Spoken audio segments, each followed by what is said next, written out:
I was 7 years old. And you're one of those people in the trench? I was one of them with my mother. My mother kept my eyes closed because one time a plane was on fire.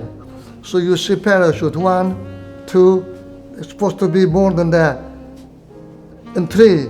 And that guy came over, and because there was so much fire in the sky, the parachute caught on fire. So he was going like this down with the parachute on fire, and my mother closed my eyes. We thought it's close, what they call optical illusion. We thought it's going to be on top of us, but it was far away.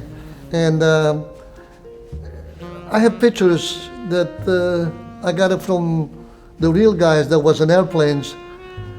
What happened in the sky? I mean, you should see, pieces of the plane and swinging like this, and that was like, for me, was like 3 years watching this every single day. Was it 3 years? About 3 years, yeah, of bombing. In order to destroy completely the refinery. So as soon as they destroyed the refinery, the war ended.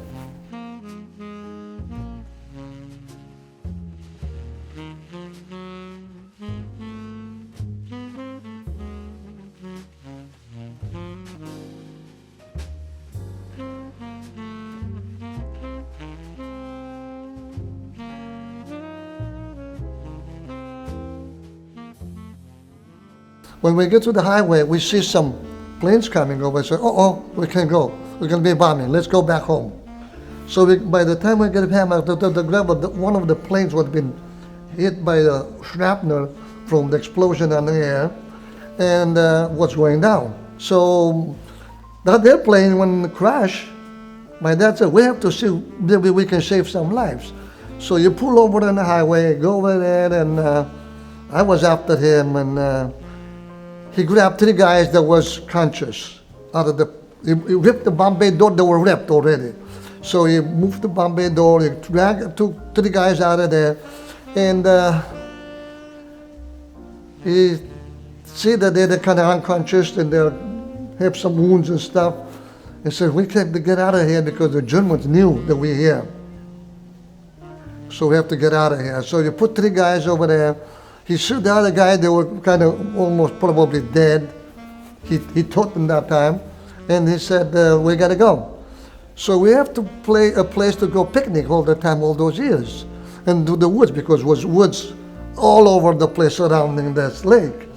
So you put the thing in the car, a big 1939, which I have another parade every year, almost. And took me 36 years to smuggle the car and bring him here to restore it. And he said, you stay here with them. Over there was a little creek and the bushes, and then I'm gonna go there, see if I can rescue some more. If not, your uncle is gonna come over and pick you guys up, so don't go nowhere. Now these guys are crazy because we can communicate. My dad can communicate with them. He didn't know what's going on. It's a militia, they're gonna help him. They're gonna be something like that. They tell them to sit down, and they sit down between the bushes and trees. When they saw me, 7 years old, sitting with them, and says, this guy is crazy, he's not gonna leave this little boy with us, he doesn't know us. So he trusts us. So that was a bound between thinking, my dad and them. So sitting with them over there, they trying to kind of communicate with me. One guy put his hand over here, they gave me a little pencil with the eraser on the end. It says made in USA, which I kept it for the rest of my life. It's in the museum. My mother brought it over. Another guy, I think he was an electrician or radio man, and put a little plier, cut a plier, they cut wires and stuff. But this guy said, you guys are crazy. So he put a hand over here, exactly this pocket right here. He gets something out of there. It was like a candy bar or something. And I held it in my hand. And he said, come over here and send me over here. So he was sitting with his back against the tree. And then I sit with him. And says, you're talking to me. And he says, hey, you don't like it? Probably said that. No, I was holding. He says, this kid doesn't know what the heck is that. So he took the the candy bar and opened it up, broke it up a piece and put it in my mouth. I found out that was my first taste of chocolate in my whole entire life.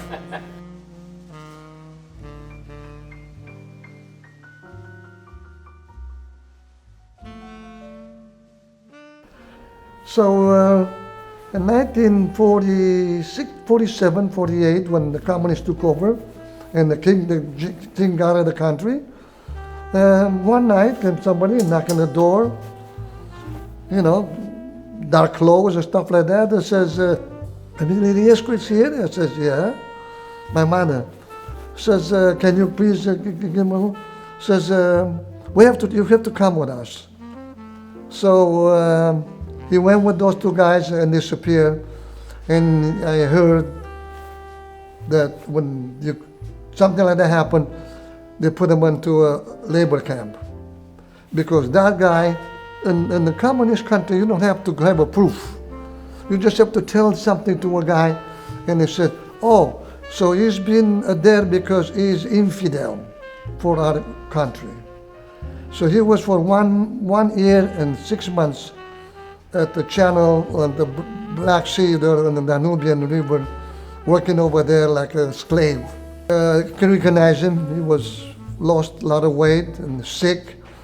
He came with a heart condition, blood pressure, and a lot of other things that he couldn't work. So the only thing you have to do, you have to be a driver on the trucks for construction to rebuild the capital from the bombing raids. And that's what he did.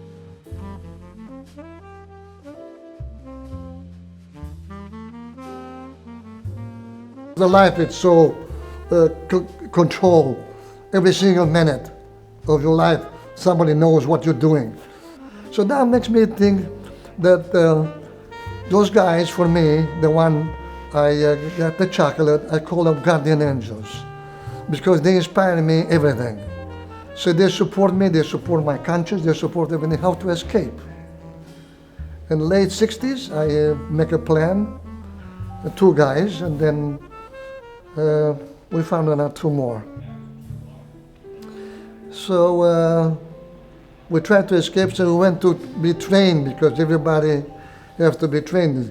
Living in the woods, sleeping in the woods, not eating, not drinking, crossing water that's icy water and stuff like that, swimming. And so we did that, and then we went into the border and find out how to go from Romania to Hungary, or from Slovakia, or from Yugoslavia. And then we went very close to it. Over there, it's a piece of dirt that all the time goes, the tractor. And if you put your foot on there, you leave your footprint right there. You see somebody cross over here, so go right after you. Because it's a patrol that goes up and down, 200 yards this way, and another patrol goes 200 yards. So there are tons of them, people watching every foot that you put to cross. So we heard bing, bing, bing, bing. I said, this is a firearm. This is the... So in the morning, you see the people that are trying to cross, they kill them.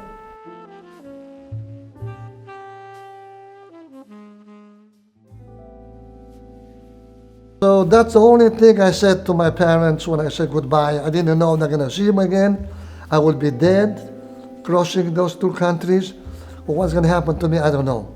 But I took the risk in order to be dead, but not to suffer, to live for the rest of my life in that kind of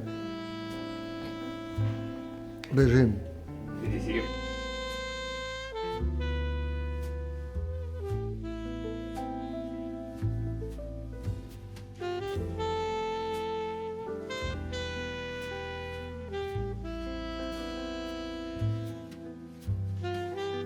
And the moment she buried him over there, she got everything done, then she came over and says, I'm on my way.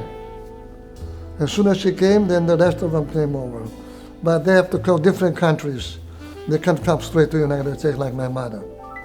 So that's what I got them all back here. My brother passed away last year, 90.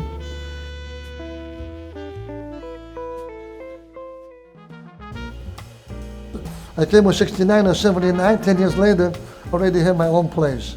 So I opened up my shop, automotive, because I grew up in Italy and I'm part of the, in Romania and Italy, they have a lot of Italian cars. I was a specialist in working in Italian cars. Yeah. So I opened up what they call Reliable Motors. First was a Reliable Fiat, but then I changed it because people was making jokes with me and said, "There's not such a thing, Reliable Fiat." Fix it again, Tony. Fix it again, Tony. So I opened up, then I started working on a 1984 Fiat went down.